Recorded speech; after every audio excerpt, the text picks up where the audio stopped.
சந்தோஷம் தான்.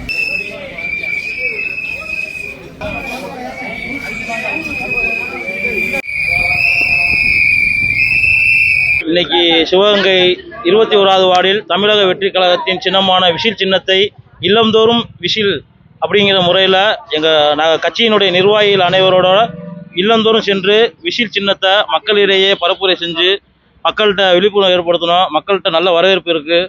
மேலும் இந்த விஷில் சின்னத்தை முடக்கிறதுக்கு ஏன் இந்த கவர்மெண்ட் இவ்வளோ தூரத்துக்கு இது பண்ணுறீங்கன்னு தெரியல. நேற்று சிவகங்கையில் பார்த்தீங்கன்னா ஒரு டிஎம்கே நகர்மன்ற உறுப்பினர் என்ன செஞ்சுருக்காருன்னா, தூய்மை பணியாளர்கள் அவர்கள்ட்ட இருந்து விஷில் சின்னத்தை பிடுங்கிக்கிட்டு மைக்கை கொடுத்துருக்காரு. அதுதான் சொல்கிறேன். அது எங்களோட சின்னத்தை பர்டிகுலராக அவமானிக்க மாதிரி இருக்குது. அதுக்கு தான் அவரோட வார்டிலே இன்றைக்கி அவங்க பக்கத்து வீட்டில் இருக்கிறவங்க முதற்கொண்டு கண்டிப்பாக நாங்கள் தமிழக வெற்றி கழகத்துக்கு தான் போடுவோங்கிறத ஓட்டு எங்கள்கிட்ட சொல்லிட்டாங்க. அந்த அளவுக்கு மக்கள் திராவிட முன்னேற்ற கழகத்துக்கு மேலே அதிருப்தியில் இருக்காங்க. என் பேர் கோபி, சிவகங்கை நகர செயலாளர்.